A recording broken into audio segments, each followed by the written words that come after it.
오늘의 말씀은 다윗 임금의 그 말기 사역에 있었던 한 역사입니다. 평생을 하나님만 의지하고 바라보고 살아왔던 다윗이었는데, 만약에 다윗이 실패한다면 하나님의 이름도 많이 좀 땅에 떨어질 것이고, 다윗의 삶 역시도 너무도 참 슬픈 일이 안 되겠습니까? 근데 놀랍게도 다윗이 말년에 지극히 잊지 않아야 할 일을 경험하게 됩니다. 물론 전체 성경의 맥을 볼 때 하나님의 마음에 합했던 다윗이 하나님의 기쁨의 역사를 쭉 이뤄오다가요, 말기에 들어서 이제 완전한 성취를 다 끝난 다음에 그 밧세바를 범한 사건이 일어나요. 이 사건은 작은 일이 아니었습니다. 물론 당대의 임금들은 모든 백성을 소유권을 갖고 있기 때문에 마음대로 할 수 있었습니다. 그렇지만 하나님의 사람인 다윗은 넘지 않아야 할 선이었죠. 그래서 간음 사건이 나중에는 그 남편을 모살하는 살인 사건으로 이어져가고, 이거는 감쪽까지 속였고, 그렇지만 하나님이 나단 선지를 통해서 그의 그 숨겨진 죄를 드러내시는 겁니다. 근데 그 어간에 그 다윗의 가정에서는 묘한 일이 일어납니다. 암논이라고 하는 그 다윗의 아들이 여동생을 사모하고 결국엔 여동생과 결혼을 선포한 다음에 또 이 여동생을 버림으로 여동생이 죽임을 당하고, 그것에 분노한 그 암논을 향한 분노가 압살롬에게 일어나서 압살롬 그 형을 죽이는, 형제가 형제를 죽이는 그런 기가 막힌 일이 벌어지게 됩니다. 그래서 결국에는 이 압살롬은 이제 사형을 받아야 할 상황이 되었는데도 다윗이 차마 죽일 수 없어서 멀리 귀양을 보낸 것이죠.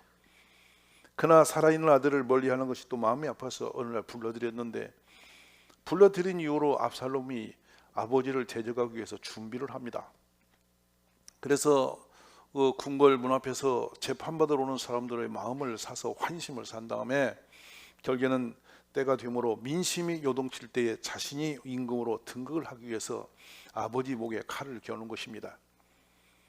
다윗은 이 정황 없는 사건에 이제 세상으로부터 버림을 당한 사람이 되었고, 정황 없이 살 길을 찾아서 이제 도망길에 서야 되는 그런 정황이 이르게 된 것이죠. 다윗의 일생의 최악의 상태가 된 것입니다. 자, 그러면 우리가 먼저 볼 때 어쩌다 이런 일이 벌어졌을까? 남도 아닌 그 아들이 아버지를 죽이기 위해서 온 백성을 들이일으키고 반란군을 이끌고 아버지를 향하고 있다는 것입니다. 근데 여기에 또 민심마저도 다윗을 버리고 그 아들 편에 다 섰습니다. 하나님 마음에 합했고 한때의 승승장구에서 이스라엘 역사를 새롭게 만들었던 왕이었는데, 그의 이 정황은 차마 필설로 기록할 수 없는 그런 상황이 되고 말았습니다. 우리가 인생을 살다 보면 뜻하지 않은 환란이 우리를 덮쳐올 때가 있는 것이죠. 다윗으로서는 이 정황을 돌파할 수 있는 어떤 계획도, 어떤 준비성도, 아니면 어떤 정황도 없이 그냥 내몰려져 있습니다. 근데 이미 이 편에 또 하나의 아주 좋지 않은 소식이 들려오는데, 다윗의 전투 현장에 있을 때마다 아주 모사가 탁월한 아히도벨이라는 사람이 있었습니다. 이 사람마저도 압살롬 편으로 갔다는 소식이 들려오죠. 다윗에게는 최악의 정황입니다. 이 아히도벨은 이 모사꾼으로서 지금으로 말하면 기획 전략력이 탁월하고 전술력이 있는 사람입니다. 적을 알고 헤아려서 전투하면 진 적이 없는 그런 사람이므로 이 사람이 그 편에 감으로 다윗은 아주 이제 어려운 상황이 또 온 것이죠. 겹쳐서 환란이 다윗을 향하고 있는 것이죠. 그때에 한 전령이 13절에 보면 다윗을 찾아와요. 위급한 상황을 알려주는 것입니다. 다윗에게 뭐라고 말하냐면, 이스라엘의 인심이 다 압살롬에게 돌아갔나이다 라고 보고를 하는 것이죠. 이 말을 듣고 다윗이 선택할 수 있는 것은 무엇이었을까요? 이제 아들이 반란을 일으켰는데 온 백성의 마음이 다 그 아들을 향해서 갔고, 이제 군대도 그 손에 다 들어갔고, 이 다윗 왕에는 어떤 힘쓸 수 있는 방편이 전혀 보이지 않는 상태가 되었죠. 그래서 14절에 보면 다윗이 예루살렘에 함께 있는 그의 모든 신하들에게 이르되 일어나서 도망하자. 그가 할 수 있는 것은 도망가는 길밖에 없는 것입니다. 근데 이 도망하면 어찌 그렇지 아니하면 우리 중 한 사람도 압살롬에게서 피하지 못하리라. 그러니까 빨리 가자. 두렵다. 그가 우리를 급히 따라와 우리를 해치고 해하고 칼날로 성읍을 칠까 하노라. 얼마나 마음이 급하게 했겠습니까? 그러자 15절에 보면은 왕의 신하들이 왕께 이르되 우리 주 왕께서 하고자 하시는 대로 우리가 행하리이다. 보소서 당신의 종들이니이다 하더라. 소수의 사람들이 우리는 당신을 따라갈 것이고 우리는 당신의 종입니다. 이 선언하면서 다윗을 따라가는 장면이 나오고 있습니다. 그러자 다윗이 이제 이 도망길에 서다가 문득 가족을 데리고 후궁 10명을 거기다 남겨놓고 17절로 가면 왕이 나가매 모든 백성이 따라서 벳메르하게 이르러 멈추어 서니라고 했는데 이것은 궁궐 모퉁입니다. 그가 하나님을 사랑하고 그 전쟁 속에서 정말 믿음으로 세워서 이제 궁궐을 지었더랬는데 그걸 놓고 이제 정황 없이 도망을 가면서 다시 올 수 없는 길 아니겠습니까? 본인 생각으로. 거기에서 그 궁궐 모퉁이에 서서 뒤를 돌아보는 거예요. 그 마음이 얼마나 기가 막히고 착잡했겠습니까? 때로는 우리 삶이 끝자락까지 무너져서 덜커덕 뒤를 돌아봐도 앞을 봐도 길이 없는 새가 있는 것이죠. 자, 그때에 다윗이 멈춰서 돌아보니 17절 한번 같이 보시겠습니다.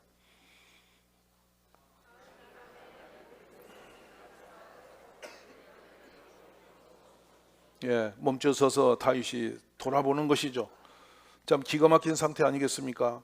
그 화급할 때 무엇도 대안이 없이 그냥 뛰쳐나간 사람입니다. 근데 돌아보니 뒤에 기가 막힌 일이 벌어집니다. 그의 눈에 들어오는 한 장면이 펼쳐지는데요. 19절이 되겠습니다. 자, 읽어봅시다. 그때에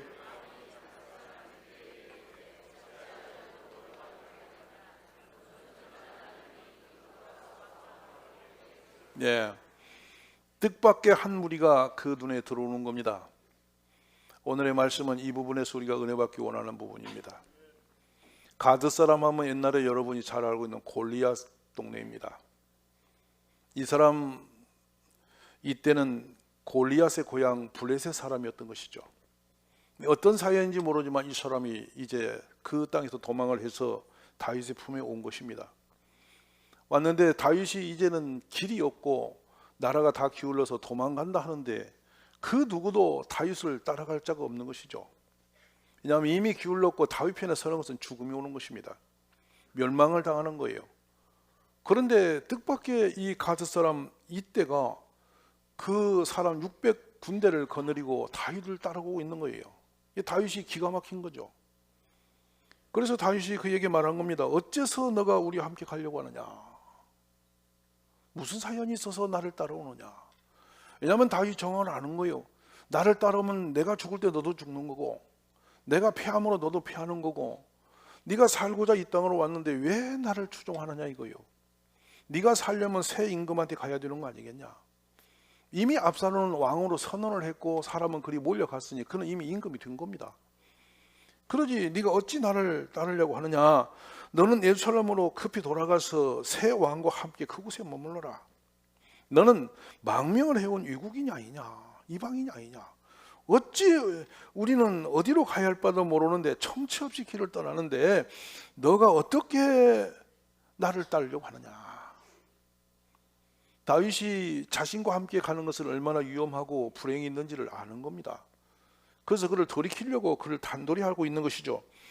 근데 어제 온 너를 우리와 함께 유랑의 길로 떠나고자 할 수 있겠느냐? 그럴 수 없으니 너는 너희 동족들을 데리고 돌아가거라. 그런데 너희 가는 그 길에 네가 여기 선행을 나를 따라온 것이 참 고맙다. 그래서 내가 기도하는데 여호와께서 너에게 은혜 베푸기를 원하노라. 이게 다윗이 그에게 해줄 수 있는 마지막 이야기였습니다. 여러분 여기서 밤지 멈춰서 우리가 생각하면 다양한 것을 생각할 수 있죠. 이미 망했고 버림당했고 이제는 그는 그 아들로 인해서 세상적으로 치명적인 이제 망신을 다 당했고 이제 그의 주변을 살펴봐도 희망이 끊어진 사람이었습니다. 함에도 이때가 어떤 생각을 가졌는지 그 같이 달려왔던 600명의 이 가드 사람들을 일으켜서 다윗을 향하고 있는 거예요. 다윗이 그를 말리고 지금 돌아가라고 지금 이렇게 단속을 하고 있는데 말이죠. 이때가 다윗을 향해서 고백을 합니다. 뭐라고 하냐면 내가 살아계신 여호와 앞에서 목숨을 걸고 맹세하거니와 죽든 살든 왕이 가시는 곳이라면 어디든지 따라가겠습니다. 옛날에 마치 루시 나오미가 다시 베들레헴에 돌아갈 때 고백함 같은 고백을 듣고 있는 것입니다. 우리가 여기서 한 가지 먼저 이 뒤로 돌아가서 역사를 돌아보건대 하나님의 사람의 중심입니다. 이 다윗이 다 무너졌을지라도 하나님이 세운 사람이었죠. 그리고 지금 민심이 돌아설지라도 이때의 생각은 더 다윗은 하나님의 사람이라고 생각한 것이죠. 그래서 이때는 인간적인 방법과 세상의 흐름과 사람들의 생각을 쫓지 아니하고 하나님의 편에 서는 길을 택했던 것입니다. 사랑하신 여러분, 세상 상태가 아무리 불리한 쪽으로 기운다 할지라도, 아무리 세상이 나를 속인다 할지라도, 여러분이 어떤 시련이 온다 할지라도 항상 하나님 편에 서십시오. 길이 안 보일지라도 주님이 강한 분이고, 소망이 없을지라도 주님 앞에는 길이 있습니다.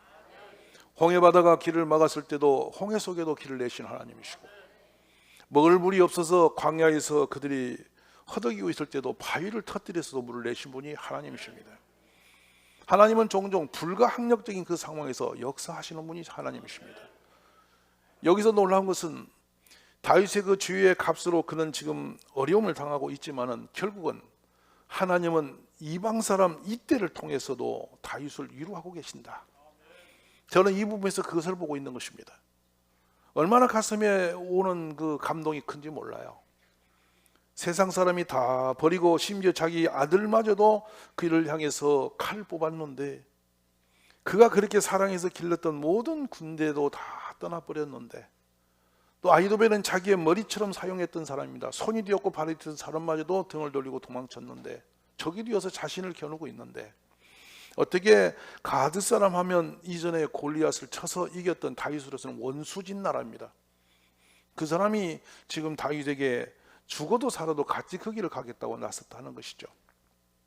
이 결단이 후에 가보면 어떤 일이 생기냐면, 아비새와 요압과 이때가 세 파의 군대가 되어서 적은 피난민들을 데리고 일어납니다. 근데 신비롭게도 후세의 그 모략을 하나님이 통하게 하고, 아히도벨의 모략을 하나님이 어렵게 만들어서 드디어 이 압살롬의 전투력을 멈춰서 흔들어 놓습니다.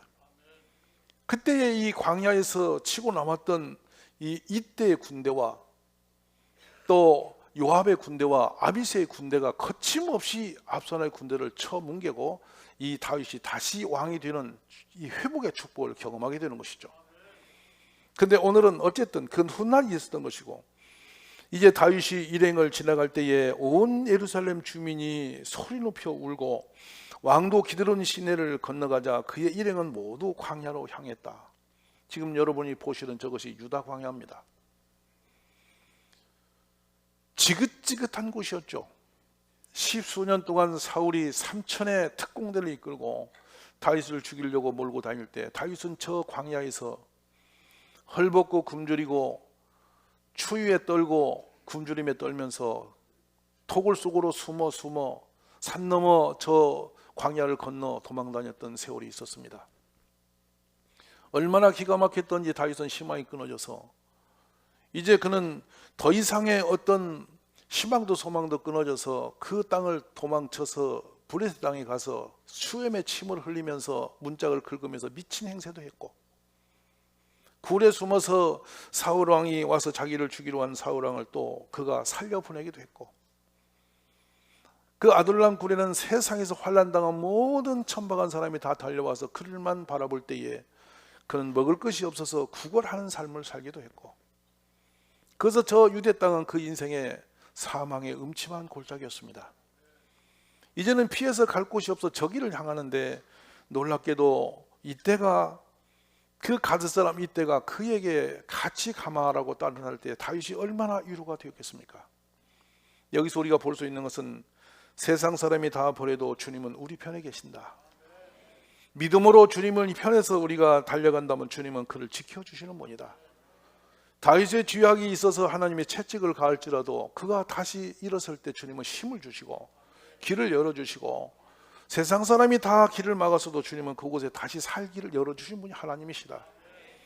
오늘 이렇게 다윗을 그곳에 지켜주시고 인도하신 하나님이 우리가 믿는 하나님입니다.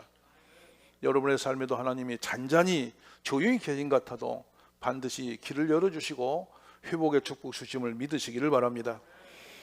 이제 다윗의 유다 광야길은 남다름의 사연이 많은 곳이기 때문에 얼마나 마음이 버겁고 힘들었겠습니까? 그런데 놀랍게도 주님은 그곳에도 함께 계셨습니다.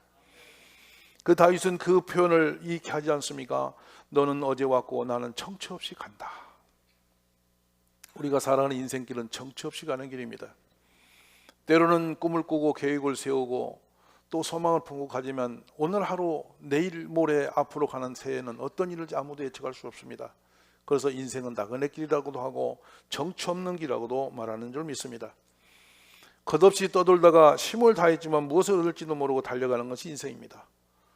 다윗은 사무엘상 20장 3절에서 이런 고백을 남기죠. 나와 사망은, 죽음은 내 한 걸음 발짝 앞에 있다. 얼마나 힘들고 어려웠으면 죽음이 내 한 발짝 앞에 서 있다고 말했겠습니까? 어떤 날 한 번의 사건이 아니라 십수년간 날마다 그 죽음이 밤이나 낮이나 다윗 앞에 와 있었습니다.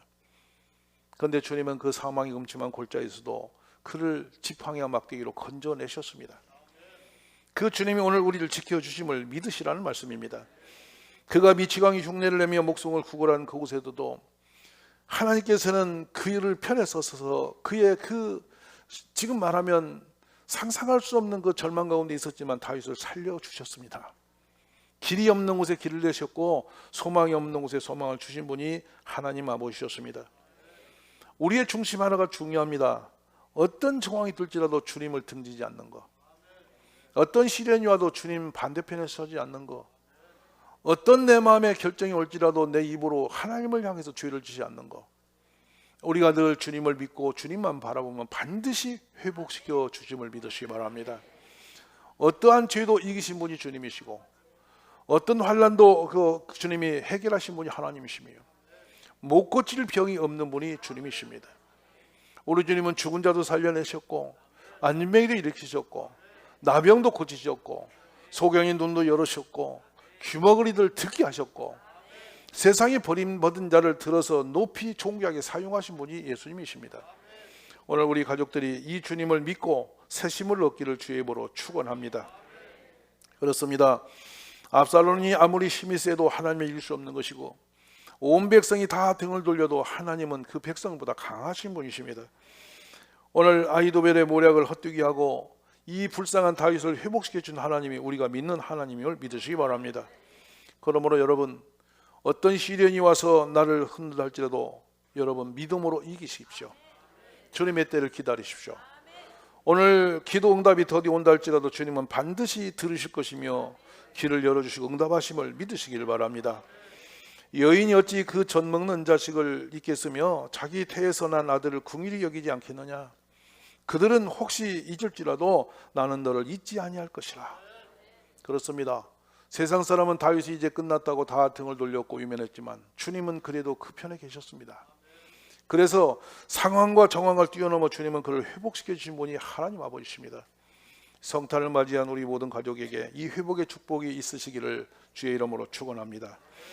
여호와께서 이르시되 내가 진실로 너를 강하게 할 것이며 너에게 복을 받게 할 것이며 내가 진실로 내 원수로 재앙과 환난의 때에 너에게 간구하게 하리라. 누가 정죄하리요? 죽으실 뿐 아니라 다시 살아나신 이는 그리스도 예수시니 그는 하나님 우편에 계신 자요 우리를 위하여 간구하시는 자시니라. 그렇습니다. 하나님이 우리를 위하시면 누가 우리를 해칠 자가 있겠습니까? 주님은 우리 편에 계신 분입니다. 여러분이 믿고 구하는 것을 응답할 것이며 병든 몸 우리가 주님께 내어놓고 기도하면 주님이 치료해 주실 것입니다. 무너진 성벽도 회복시키는 주님께서 오늘도 치유해 줄 걸 믿으시기를 바랍니다. 하나님은 치유하신 하나님이시고 응답하신 하나님이시고 우리를 회복시키는 하나님이시고 어떤 풍파도 잠잠케 하시는 하나님이십니다. 죽은 자도 살려내시고 없는 것도 있게 하신 하나님이십니다. 이 전능자 하나님이 오늘 여러분이 믿고 있는 나의 아버지십니다. 성탄절을 그저 여러분이 번쩍이는 불빛만 보지 마시고 우리 주님이 오신 그날을 다시 돌아보면서 그렇구나, 주님이 우리 가정에 오시면 살겠구나, 주님이 나를 만나주시면 내가 살겠구나, 내가 어떤 병이 있을지라도 주님이 나와 함께 하시면 내가 이길 수 있겠구나. 주님은 모든 걸 초월적으로 역사하시는 분이십니다. 이때라고 하는 이 참 가드 사람을 들어서 그 피난길에 정처 없는 다윗을 위로하신 하나님, 저는 이때와 다윗의 만남의 고백을 보면서 많이 울었습니다. 얼마나 놀라운지 모릅니다. 엊그제 날이 많이 추운데 여러분 금요철야가 있어요. 어두운 이 눈길에서 아이들이 마당에서 한없이 뛰노는 거예요. 그래서 제가 얘들아 집에 가야지 너무 춥다 그랬더니 저에게 뭐라고 한지 아십니까? 어린아이들이, 목사님 오늘 밤에 기도회가 있어요. 그래도 추운데 좀 가지. 아니에요, 기도회 해야 돼요. 여러분 초등학교 3, 4학년 아이들이 벌써 믿음이 서서 추위를 넘고 상황이 어쨌든 상관없이 이 기도 하나님 앞에 가야 할 시간을 마음에 품고 마당에 놀고 있는 거예요. 근데 예배당에 들어와서 예배를 드리고 났는데 11시 10분쯤 되어서 제가 문을 열고 애들이 조용해지나 봤더니 한 아이가 엄마 옆에 앉아서 두 손을 들고 울며 기도하는 거예요. 이 아이가 이제 5학년이에요. 걔가 무슨 사연이 많아서 울까요? 걔가 무엇을 알아서 손을 들고 있을까요? 하염없이 손을 들고 하나님 하고 얘가 울면서 기도하는 거예요. 얼마나 위로가 되는지 몰라요. 몇 달 전에 그 아이는 이 밤 12시가 다 됐는데 여기 성가대에서 혼자 앉아서 저쪽에 방송시에 찬양이 나오는 걸 보면서 하염없이 울면서 기도를 하고 있었어요. 어린아이들의 그 믿음이 위로가 되는 거예요. 그래 제가 금년 한 해 은혜 받은 거 있으면 좀 기록해서 갖다 달라고 그랬더니 아이들이 그 밤 늦은 시간에 12시가 돼서 제 방을 찾아왔어요. 그래서 뭐냐 그랬더니 오늘 가기 전에 이 메시지 드리고 간다고 하면서 저에게 은혜 받은 23년도 받은 은혜 이래가지고 쪽지를 주고 오는데 두 녀석이 찾아온 거예요. 참 기가 막힌 감동이에요. 여러분 오늘 또 예배 마치고 나니까 어른들은 한 사람도 준 사람이 없는데 애들이 아까도 와가지고 둘이 와서 저한테 쪽지를 전해주고 꼭 갖다 혼자 보래. 그 뭐냐 했더니 은혜 적은 거라는 거예요. 참 감동이지 않습니까? 우리 눈에 보이지 않아도 하나님은 하나님의 사람을 세워가시고 이런 아이들이 자라서 앞으로 어떤 일을 할까 생각하면 참 가슴이 설레지 않습니까? 때로는 지치고 힘들 때에도 바로 이때와 같이 한 사람 한 사람 어린아이까지 일어나서 우리에게 위로를 주시는 거예요. 근데 그 아이들이 오늘 밤에 기도회가 있잖아요 라고 하면서 저에게 일칠 때 저는 가슴에 큰 은혜가 됐어요. 감동이 됐어요. 세상에 하나님이 저 아이들 안에 믿음을 세우셨구나. 저렇게 철없는 아이들이 마당에 추위에 떨면서도 하나님의 그 역사를 보고 있구나. 그래서 기도할 거야 그랬더니 할 거예요 이렇게 하는 거예요. 여러분 얼마나 감동이 되십니까? 우리는 아무것도 보이지 않아서 정치 없이 하루하루 사는 것 같지만은 주님은 이곳저곳에서 주의 일을 해가고 계시는 거예요. 여러분 안심하십시오. 지금까지 환난 가운데 동행하신 주님이 내년에 더 좋은 일을 일으켜 줄 걸 믿으시고 믿음은 바라는 것들의 실상이 되는 것이니까 여러분이 좋은 꿈을 꾸십시오. 하나님의 좋은 은혜를 기대하십시오. 생각 없이 그냥 교회 다니지 마시고 내년은 정말 주님이 나의 모든 결박을 풀어주시고 정말 좋은 일을 많이 일으켜 주시고 내 품에서 유리한 사람을 자라나게 하실 것이고 내 가정의 메인 착고를 다 풀어주신 해가 되리라. 이런 꿈과 소망을 품고 주님을 바라보시기를 주의 이름으로 축원합니다.